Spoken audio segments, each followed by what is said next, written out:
Hello guys, welcome to my channel.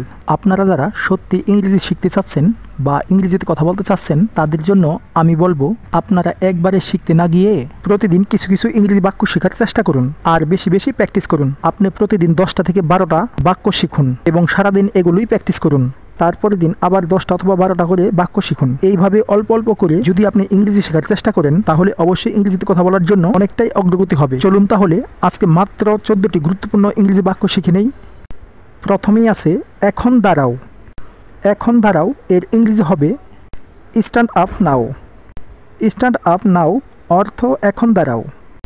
দেরি করবে না, don't be late. Don't be late অর্থ দেরি করবে না। ঘুমাতে যাও, go to sleep. Go to sleep অর্থ ঘুমাতে যাও। শান্ত থাকো, বি কোয়াইট।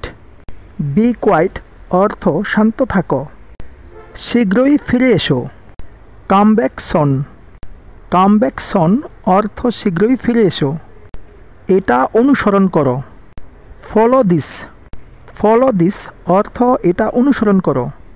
হার মানবে না, don't give up. Don't give up অর্থ হার মানবে না। এই বইটি পড়ো, read this book. Read this book অর্থ এই বইটি পড়ো। রুমটি পরিষ্কার করো, ক্লিন দ্য রুম।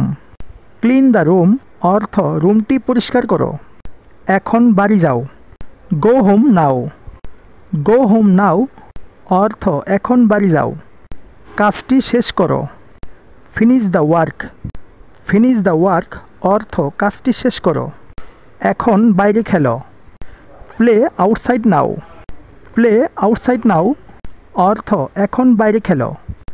এই যে আমি আজকে আপনাদেরকে 14টি বাক্য শেখালাম, সারাদিন অন্য কিছু চিন্তা না করে সারাদিন এই 14টি বাক্যই মুখস্থ করে মনে রাখার চেষ্টা করুন।